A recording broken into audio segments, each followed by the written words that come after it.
Comment réussir sa vie? Comment être heureux? Qu'est-ce que le succès? Dans cet épisode, je vous donne ma vision personnelle du bonheur et de la réussite. Dans les grandes lignes, il s'agit de trouver un équilibre entre ce que j'appelle les 4 clés du succès. C'est parti pour quelques explications. De mon point de vue, le bonheur repose sur 4 choses élémentaires. Se sentir entouré et avoir des relations saines, être en bonne santé, vivre confortablement sans avoir à compter son argent, et réaliser ses aspirations en maîtrisant son temps et son énergie. Dit autrement, la réussite est autant une question d'argent, d'entourage, de santé et d'accomplissement. Car que l'on soit salarié, entrepreneur ou millionnaire, on peut passer à côté de son bonheur si l'on éprouve de l'insatisfaction dans un seul de ces 4 domaines de vie. On peut avoir réussi financièrement mais être malheureux car on est en mauvaise santé. On peut avoir accompli des projets exceptionnels mais être malheureux car nos choix nous ont éloignés de nos proches. Ou on peut être entouré, être en bonne santé et avoir plein d'argent, mais être malheureux car on n'a plus aucun projet. Finalement, et encore une fois, le succès revient à trouver le point d'équilibre où on entretient des relations saines avec les gens qui nous entourent, on est en bonne santé, on possède les ressources pour vivre confortablement et on réalise ses aspirations en maîtrisant son temps et son énergie. Notons que ces 4 dimensions se déclinent en plusieurs domaines de vie. La thématique relation et entourage englobe des sujets tels que la famille, les amis, le couple, les enfants, ou plus généralement les compétences sociales. La composante santé et bien-être se décompose aussi en plusieurs segments, la nutrition, le sport, le sommeil ou encore l'apprentissage. Le domaine de la réussite financière regroupe des thèmes comme le lieu de résidence, la liberté de déplacement, la gestion de ses finances personnelles, l'investissement ou encore la carrière.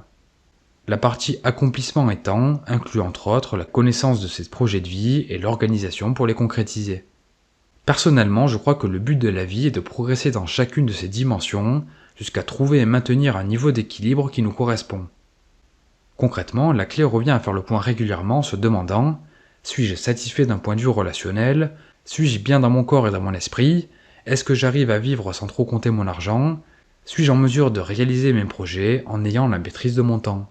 Si l'on éprouve de l'insatisfaction dans l'une de ces 4 dimensions, alors il faut s'intéresser aux sous-catégories. Par exemple, si l'on se sent insuffisamment entouré, il convient de regarder si la situation est davantage liée à un problème dans son cercle familial, avec ses amis, dans son couple, etc. Une fois la source identifiée, il faut consentir à fournir des efforts pour améliorer la situation.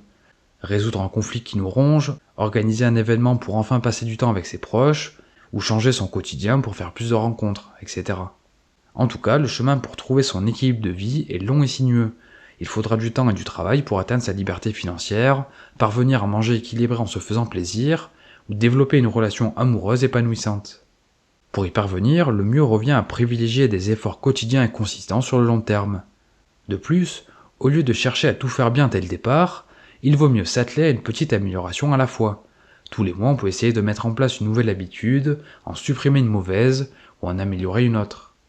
Le but est de construire un système d'habitudes modulable, flexible et adaptable qui contribue à faciliter l'atteinte de nos objectifs au niveau de nos relations, notre santé, nos finances et nos accomplissements.